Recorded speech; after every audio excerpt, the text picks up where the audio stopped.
나는 엄청난 통뼈구나. 하체 비만 탈출은 어떻게 하냐. 하체를 집중적으로 민국이 발목. 안녕하세요 여러분, 아란입니다. 제가 다이어트 영상을 올렸을 때부터 가장 질문이 많고 그리고 요청이 많았던 영상으로 찾아왔는데요. 바로바로 하체 살은 어떻게 빼냐, 하체 비만 탈출은 어떻게 하냐 라는 내용으로 오늘 영상을 준비했어요. 일단 제 체형에 대해서 먼저 말씀드리자면 저는 진짜 상체는 엄청 마르고 하체는 엄청 통통한 전형적인 하체 비만의 체형은 솔직히 아니에요. 살이 되게 골고루 찌는 편이지만 저는 어렸을 때부터 나는 엄청난 통뼈구나 라고 생각을 하면서 지냈던 사람이거든요. 그 이유가 아무리 살을 빼도 얼굴 살이랑 그리고 상체 뱃살이나 이런 거는 잘 빠지는데 하체는 맨날 그대로인 거예요. 그래서 나는 하체 비만은 아니지만 통뼈긴 통뼈구나 라고 생각을 하고 살고 있었는데 이게 하체 비만인가? 그래서 무튼 저는 발목도 되게 두꺼운 그 민국이 발목이라고 하죠. 두꺼운 발목이고 그리고 종아리랑 허벅지 안쪽이나 바깥쪽에도 살이 많이 붙어가지고 하체를 집중적으로 다이어트를 해보자 라고 생각을 하고 다이어트를 한 적이 있었어요. 근데 그때 효과를 꽤 본 게 있어가지고 이렇게 정리해서 영상을 준비했습니다.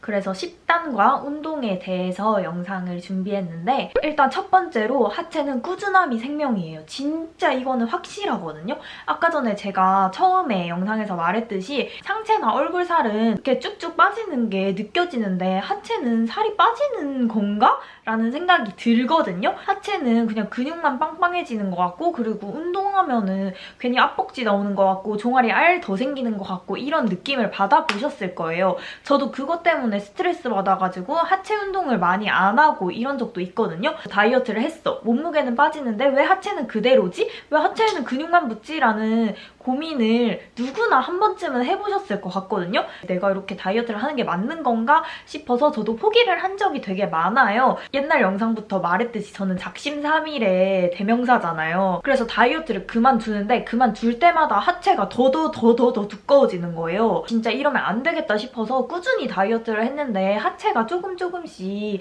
점점 줄어드는 게 느껴지더라고요. 근데 이게 봐서는 모르겠는데 같은 바지를 계속 입다 보면은 어느 순간 커지는 게 확 느껴지거든요. 그럴 때 기분이 진짜 좋아요. 그래서 하체는 꾸준함이 진짜 생명인 것 같아요. 상체보다 빠지는 속도는 훨씬 더디긴 하지만 조금씩 하체가 빠지는 게 느껴지고 그리고 다이어트를 나 진짜 일주일 만에 뱃살 다 빼야 돼 하면은 진짜 빼는 방법이 있거든요. 근데 하체는 꾸준함이 생명이라서 꾸준히 제가 나중에 말하는 방법들을 지켜줘야 하체 살이 빠집니다. 그래서 제일 첫 번째로 강조하고 싶은 거는 꾸준함이 생명이라는 거고요. 두 번째는 나트륨을 많이 줄여야 돼요. 나트륨도 줄이고 제가 얼굴살 빼는 방법에서도 이제 저녁에 물 많이 먹는 거를 조금 자제해라 라고 말을 했는데 진짜 저녁에 물을 많이 먹으면은 다음날 붓는 게 느껴지거든요. 얼굴뿐만 아니라 다리도 되게 잘 붓는 사람은 다리도 진짜 많이 붓는 게 느껴져요. 그리고 다이어트 할 때 식단은 당연히 필수지만 하체가 통통한 게 살일 수도 있고 근육일 수도 있지만 붓기 때문일 수도 있거든요. 그래서 그 붓기를 가장 쉽게 빼는 방법이 일단 나트륨이랑 그리고 저녁에 물 자제하기라고 생각을 해요. 근데 솔직히 사람이 나트륨 없이 어떻게 살아가요? 그래서 저는 저녁에라도 나트륨을 조금 줄이려고 계속해서 노력을 하고 있고요. 그리고 야식은 특히 맵고 짜고 이런 게 국룰이긴 하지만 저는 최대한 자제를 하려고 하고 있어요. 그래서 저녁에 배가 너무 고프고 그리고 야식이 너무 먹고 싶다 하면은 방울토마토 같은 그런 가벼운 음식으로 배를 채우는 편이고요. 두 번째로는 나트륨이랑 그리고 물 저녁엔 자제하기 요거를 지켜주면 좋고 그리고 세 번째는 혈액순환이 안 좋으면 다리에 부종이 생겨가지고 다리에 살이 더 많이 가는 경우가 있어요. 그래서 족욕이나 아니면 반신욕을 꾸준히 해주는 게 좋은데 저도 아무래도 자취생이다 보니까 족욕기를 살 수도 없고 그리고 욕조가 있는 것도 아니고 그래서 저도 이거는 못하거든요. 그래서 저는 최대한 저녁에 샤워를 진짜 따뜻한 물로 좀 오랫동안 하는 편이에요. 근데 이게 효과가 얼마나 있겠냐 싶지만 이게 진짜 꾸준함이 생명이라 했잖아요. 이게 쌓이면은 저런 것도 효과가 있었구나 라고 깨닫는 날이 올 거예요. 그리고 또 평소에 앉아있는 시간이 많은 직장인이나 학생들은 저도 물론 진짜 많이 앉아있는 직장인이지만 그런 분들은 혈액순환이 이렇게 원활하지가 않아요. 그래서 저는 최대한 걸을 때는 많이 걸으려고 하거든요. 많이들 이러잖아요. 버스 정류장을 하나쯤 먼저 내린다든지 아니면 지하철역을 먼저 하나쯤 내린다든지 한다든지 이렇게 많이 하는데 저는 이거 진짜 비추예요. 저는 차라리 한 정거장 먼저 가서 거기서 타는 걸 추천해요. 일단 사람이 되게 야근 게 타기 전에는 나 무조건 한 정거장 전에 내려가지고 걸어가야지 라고 생각을 하다가도 막상 타서 앉잖아요. 그러면은 너무 귀찮아가지고 그냥 내일부터 할래 이렇게 된단 말이에요. 그래서 저는 그냥 한 정거장을 먼저 걸어가서 거기서 앉아서 그냥 편하게 집까지 가는 게 저한테는 더 맞는 방법이더라고요. 그래서 뭐 한 정거장이라든지 아니면 두 정거장이라든지 아니면 뭐 걷기 조금 괜찮은 거리면은 그냥 아예 버스나 지하철 타지 않고 걷는다든지 그래서 이런 가벼운 유산소 운동을 꾸준히 하는 게 방법이고요. 그리고 이제 많이들 물어보셨던 운동 방법에 대해서 설명을 드릴게요. 근데 제가 모든 영상에서 말하는 건데 진짜 그 부위만 빼기 위해서 할 수 있는 운동이 없어요. 이게 한 부위만 골라서 뺄 수가 없어요. 그래서 저는 이건 모든 영상에서 말을 하는 건데 그래도 하체를 빼는 데 도움이 됐던 운동 영상을 제가 소개해 드릴게요. 첫 번째로는 스트레칭이에요. 하체를 빼는데 뭐 스쿼트나 런지 이런 유명한 하체 운동들이 있지만 저는 가장 효과를 본 게 스트레칭이라고 생각을 하거든요. 그래서 저는 강하나 스트레칭을 진짜 옛날부터 꾸준히 했어요.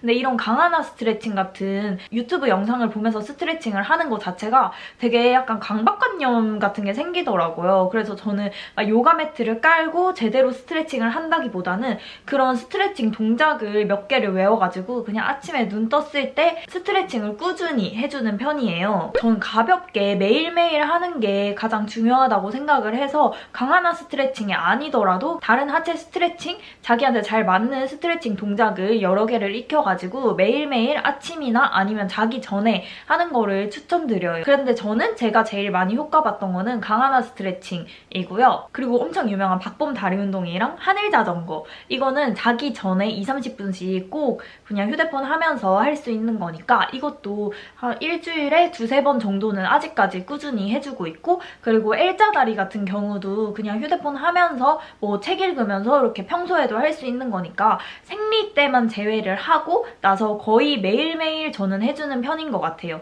이게 일자다리가 진짜 별거 아닌 것처럼 보이는데 약간 혈액순환도 되게 잘 되는 것 같고 그리고 종아리 알 빼는 데에도 효과가 있는 것 같아가지고 저는 되게 좋아하는 동작 중 하나예요. 일자다리를 되게 오래 하고 있으면 다리가 저리거든요. 근데 저 그 느낌을 좋아해요.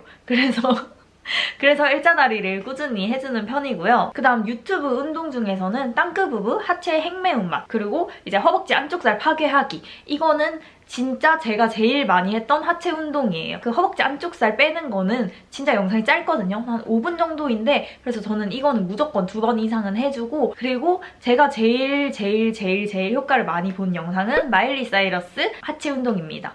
이것도 엄청 유명해서 다들 알 것 같은데 저는 이거를 고등학생 때부터 되게 좋아했던 운동이거든요. 저는 약간 근력 운동을 좀 못하는 편이에요. 어디에 어떤 근육을 써야 되는지 잘 모르고 그리고 그 근육에 자극이 맞는 건지 이런 생각들 때문에 잘 못하는 편인데 이 마일리 사이러스 하체 운동은 동작도 쉽고 그리고 자극도 확실히 빡 오는 편이거든요. 그래서 저는 이 영상을 엄청 좋아하고 가장 효과를 많이 봤던 영상입니다. 유튜브 영상으로는 이렇게 3가지를 제일 추천드리고 그리고 나는 뭐 영상을 보면서 하는 거는 좀 나랑 안 맞다. 그냥 쉽게 평소에도 할 수 있는 운동이 좋다 하시는 분들은 스태퍼를 가장 추천드리고요. 스태퍼는 집에 그냥 둬도 자리 차지도 크게 안 되고 그리고 그냥 TV 보면서 뭐 유튜브 보면서 휴대폰 하면서 평소에도 이렇게 할 수 있는 운동이니까 스태퍼를 가장 추천드리고 근데 저는 아무래도 제일 중요한 거는 그냥 가볍게 걷고 등산하고 이런 일상에서의 가벼운 유산소 운동을 꾸준히 하는 게 지금도 물론 많이 하시는 분들도 있겠지만 거기서 2-3배는 더 늘려서 하시는 거를 추천드리고요. 그리고 요가링에 대한 질문이 엄청 많았어요.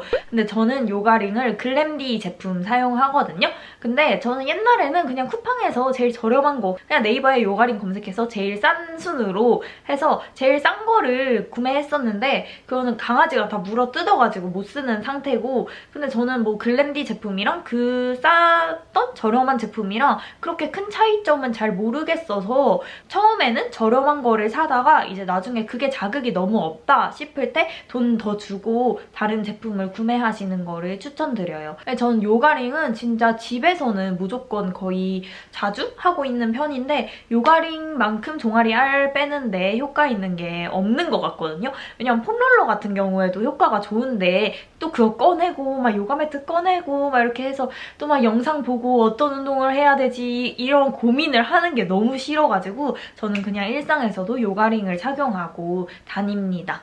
그래서 저의 하체 살 빼는 게 요게 다예요. 요게 다지만 정말 꾸준히 하면은 꾸준히가 답인 것 같아가지고 이렇게 또 영상을 찍었고요. 여러분들의 궁금증이 많이 해소가 되셨으면 좋겠어요. 오늘도 이렇게 영상 봐줘서 감사하고요. 다음 영상에서 만나요. 안녕!